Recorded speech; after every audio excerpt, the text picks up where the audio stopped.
of our discussion today. I think you will recall that during its campaigns, the ruling party pledged to introduce constitutional changes that will establish what was called true federalism.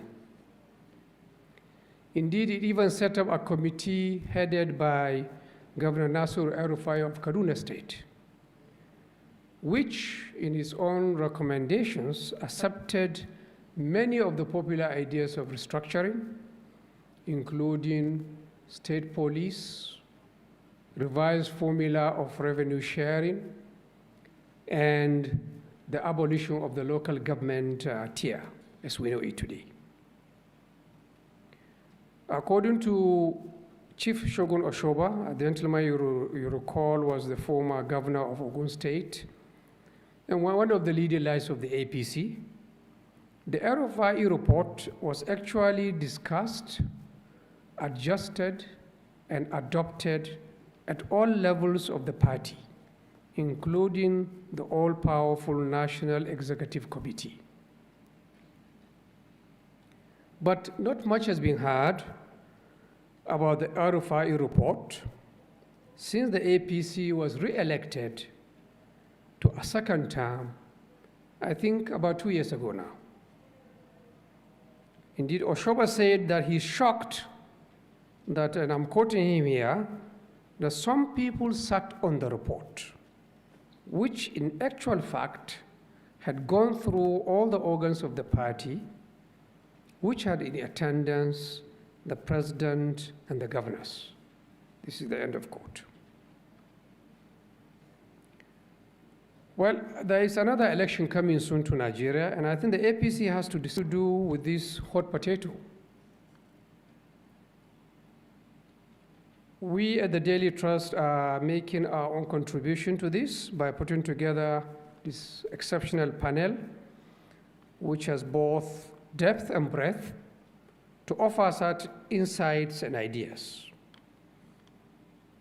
It is to be chaired by the former president, Dr. Goodluck Ebele Jonathan, who, as you recall, did convene the 2014 Constitutional Conference, but left office before he could implement his report. We will soon hear from Chief Ayo Adebanjo, who is perhaps the oldest practicing politician in Nigeria, in my reckoning. He was born in 1928 and has been in the Zikis movement, in the Action Group, and currently in the Pan-Yoruba Afenifere as one of his leaders. So the chief has lived through some of the finest and ugliest moments of Nigerian history. From the constitutional processes, the struggle for independence, party politics, civil war, military rule, and the return to democracy. I think it is a very rare thing to reach 90 years, which he has, and rarer still to be involved in the politics of your country into ripe old age. Chief John Nwodo has just finished his tenure as the 9th president of the Ohanaeze Ndigbo, the sociocultural group that represents the interests of the Igbos in Nigeria and I think worldwide. He was a minister of the Federal Republic twice. I think the first time as a strapling young man, if I recall well, under President Shehu Shagari, which is nearly 40 years ago. And then under General Abdulsalami Abubakar in the last military regime, which again is over 20 years now. But he's still shy of 70. So I think many more can maybe heard from him in 2023 politics. Professor Atahiru Jega is my generation, but has also developed an early sense of responsibility, both personally and professionally. Still in his early 60s, he He was president of the Academic Staff Union of Universities, ASU, more than 30 years ago. Vice Chancellor of Bayero University, Kano, and even his chairmanship of INEC was a full 7 years ago. I think that each of these three main speakers has brought something unique to the table, a blend of knowledge, character, and experience, which are the building blocks of any serious enterprise. So let me finish this short welcome with a few questions of my own. Was Nigeria really ever a great place to be? Can it be made great again? You recall the man who made this slogan popular left his country not so great recently.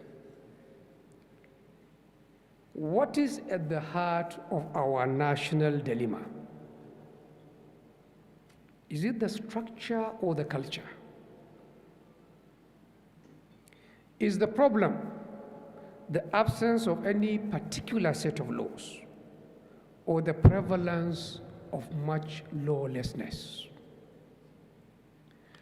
I'm not asking our panel to answer all these questions. I have no doubt they will raise issues that they think are relevant, and we'll hear words of wisdom from them. We may even live here better citizens. The question is whether that will translate into a collective resolve to build a better Nigeria. Thank you very much. Thank you very much, Malam Kabiru Yusuf, Chairman of Daily Trust Limited, for that welcome address, which in a very succinct way set the stage for the conversation that we are going to be having.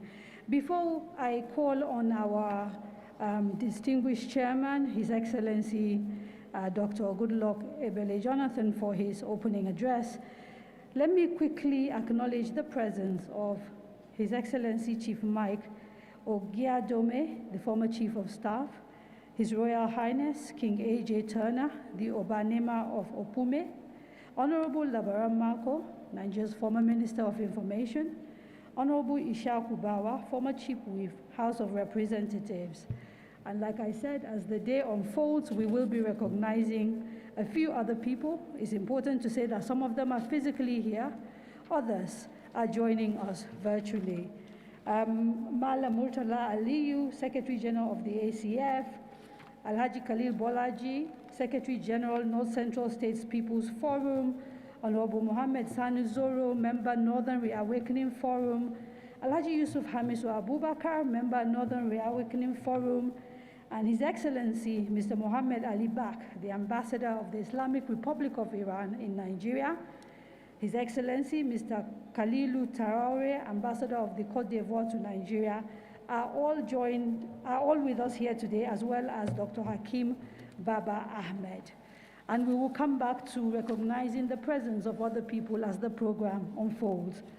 Without further delay, please allow me to invite His Excellency, the former President of the Federal Republic of Nigeria, Dr. Goodluck Ebele Jonathan, JCFR, to present his opening remarks.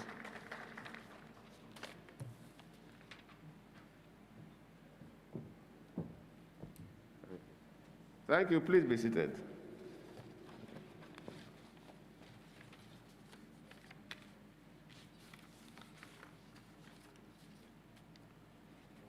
We have very eminent leaders with us today. I don't need to bore you by going through our protocol list, but I acknowledge the presence of eminent leaders, distinguished ladies and gentlemen.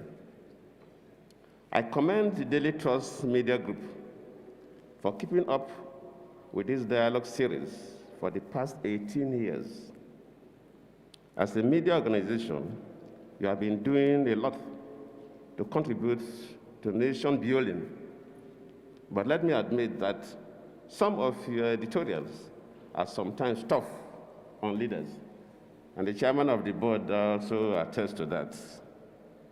And I can remember that I also have a good share of it when I was in office.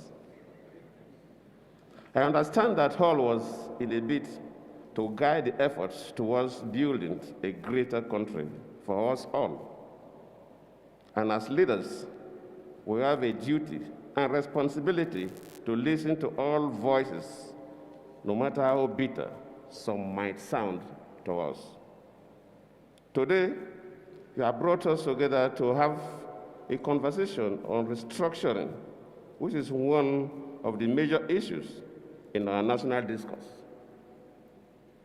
And I commend the paper presented by the chairman of the board. I'm happy that the discussants here are eminent personalities that will do justice to the topic.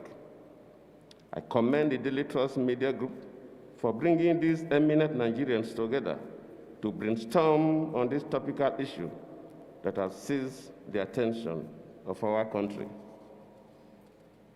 Chief Ayo Adebanjo, I didn't say much again because the board chairman has already explained who he is.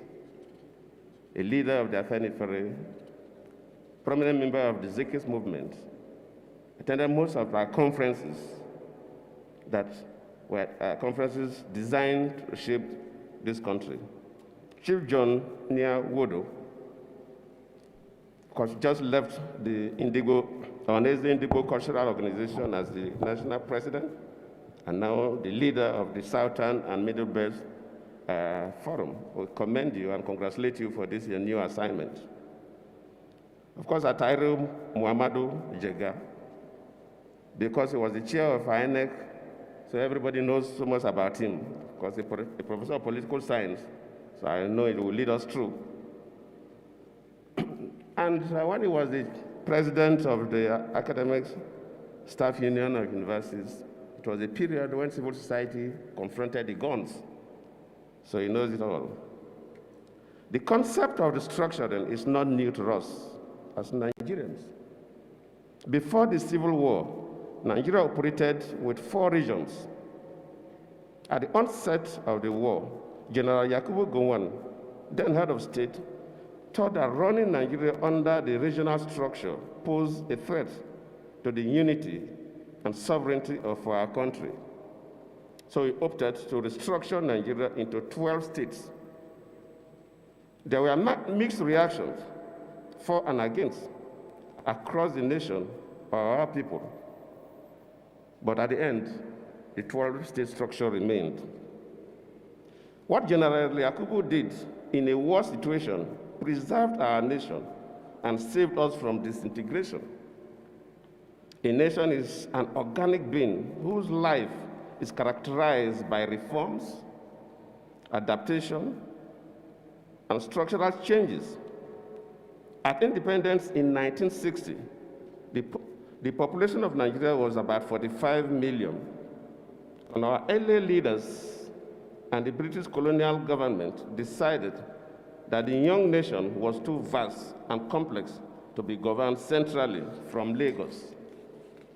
Thus, they bequeathed a federal system of government with strong regional autonomy and a unified central government. This arrangement was also accepted and reaffirmed by the Republican Constitution of 1963. 61 years after independence, our population is now estimated to have exploded to over 200 million people. In the same vein, the call for restructuring has continued to grow and is growing louder every day. Within these 6 decades, our political space has assumed many colorations. We had gone from the 3 regions to 36 states and 774 local government councils. And we moved away from when the different regions have a different to manage the local government level to a unified local government system across the country. Yet, all that did not seem to have provided an answer to the questions on the administrative structure of our country and how best it should be governed. As president, I had the privilege of celebrating our nation's Golden Jubilee in 2010 and the centenary of our amalgamation in 2014. When we are to celebrate these milestones, some Nigerians challenged our intentions, arguing that the amalgamation was faulty. They insisted that there were no reasons to celebrate because they believe that the amalgamation has not helped the growth of our country. My belief is that all nations have their unique history. Professor Jiga will tell us, as a professor of political science, the amalgamation is not the problem, by my belief. Rather, there was too much emphasis on divisive politics, and this has greatly affected our nation's unity. It was the need to address these issues that my administration elected 6 years ago to convene the 2014 National Conference, which I inaugurated on March 17, 2014, in Abuja, for the specific purpose of addressing some of the issues that have been agitating the minds of our people. As a country, we have our peculiar challenges, and we should devise means of solving them.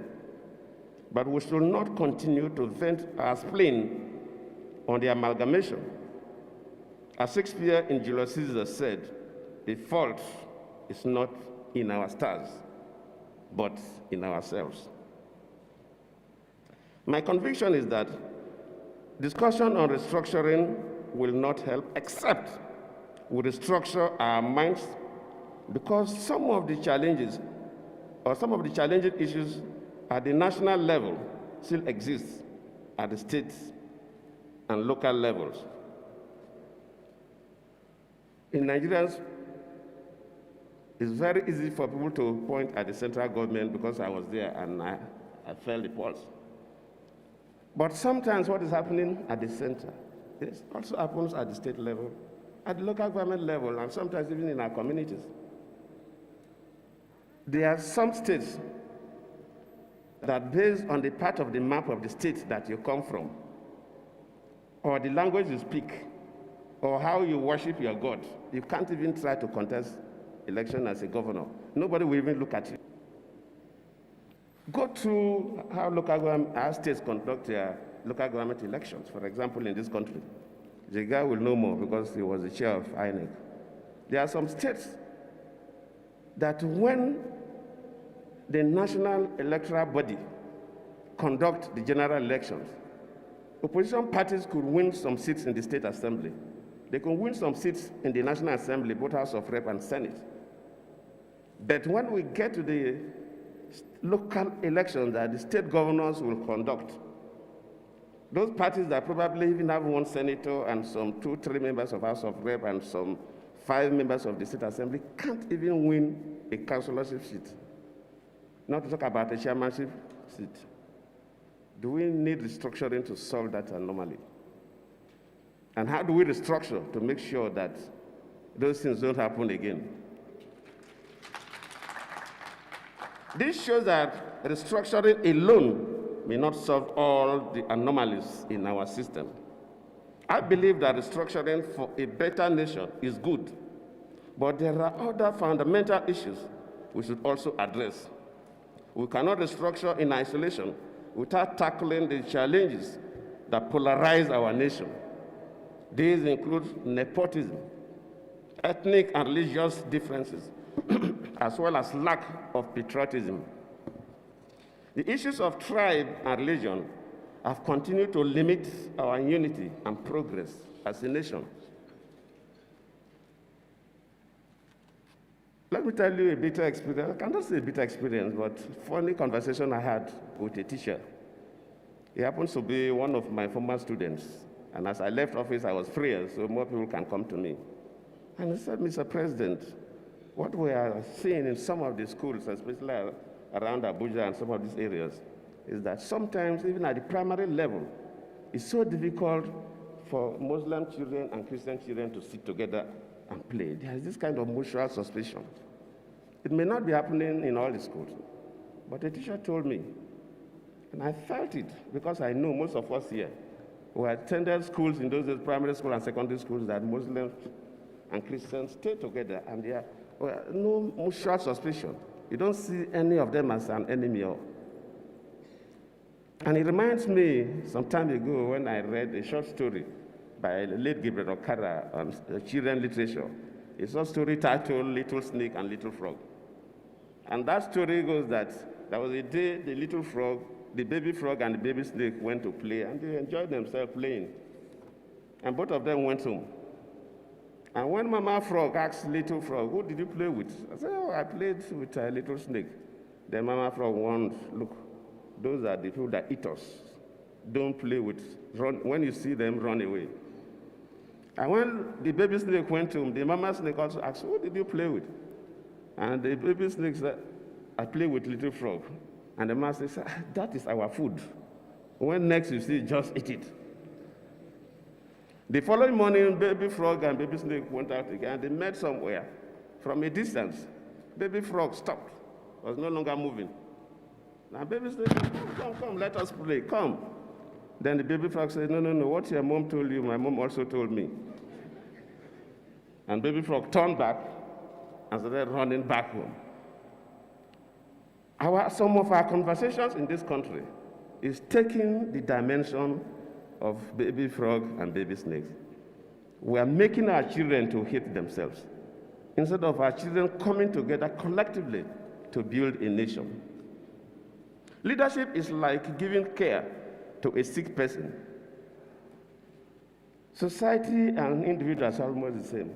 If you have major problems, sometimes the drugs doctors will prescribe at the first level of treatment will be different as you continue to progress and improve. So is nation building. I would like to refer us to the experiences of 2 African countries which attempted to tackle the problem of diversity from a different perspective than ours at independence.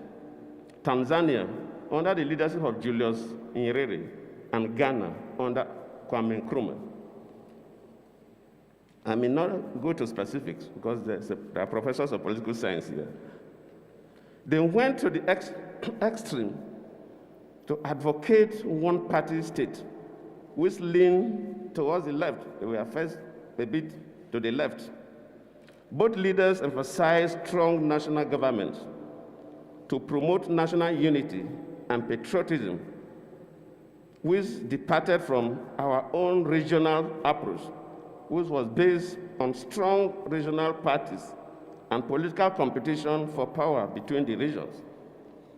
From independence, the struggle was politics was based on regions. And there was this tension. It's a dynamic duo between the regions who will produce the national leaders. And that is still haunting us till today. Let me state for the records that I strongly oppose both the philosophy and the idea of one-party state. No, I don't believe that is the best. As well as a unitary system of government as a solution to ethnic and cultural diversity. That cannot solve the problems.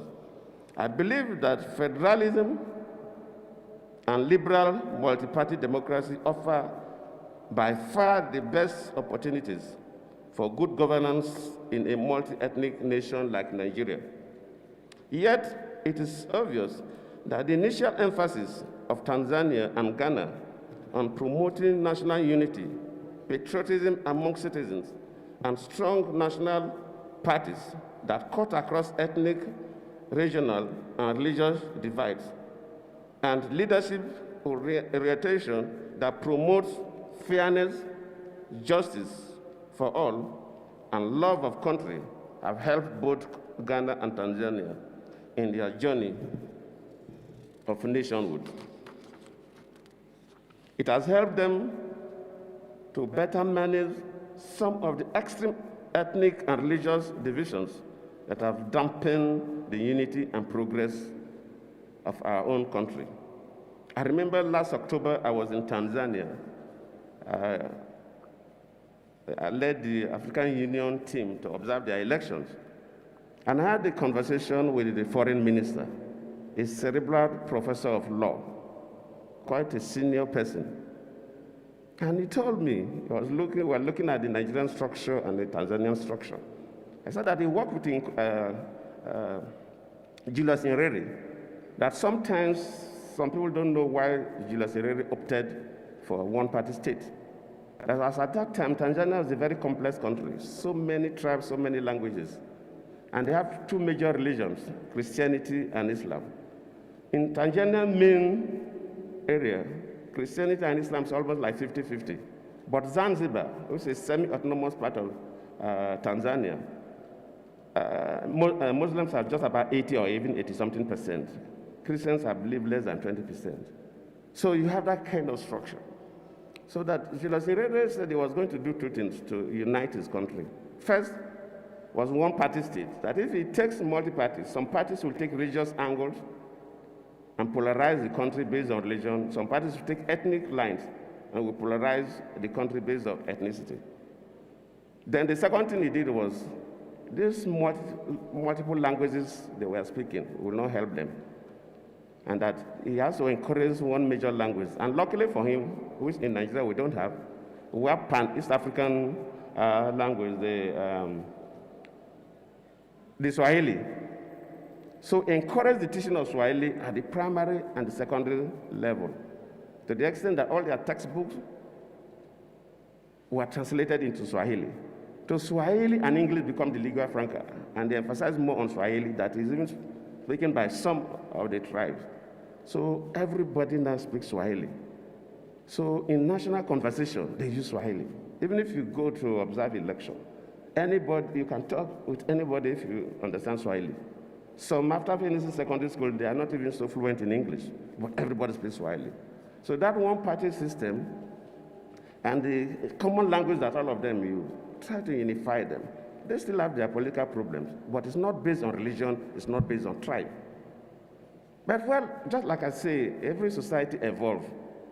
When Julius Nyerere left later, the president then felt that they should go multi-party. And a referendum in 1992, a referendum was called, and 80% still voted for one party because they believe that one party is helping their unity. 20% voted for multi-party. Julius Nyerere was still alive then, but he encouraged them that, look, yes, 80% voted for one party, but the whole world is going multi-party. Tanzania cannot be left behind. So even though one-party state was 80%, but they now moved to multi-party. But even as they moved to multi-party, the Nyerere's party is still the only party that continues to win presidency till today. Another country that we may mention is Rwanda. Rwanda is another recent example where polarization on ethnic lines nearly destroyed that beautiful country in 1994, leading to extreme inter-ethnic hatred, anarchy, violence, and killings. It is the recent example of genocide. Today, Rwanda has stepped back from ethnic bigotry and division to a system that emphasizes national unity and leadership performance and patriotism. Rwanda has made tremendous progress along this path. So Rwanda was a basket case in 1990.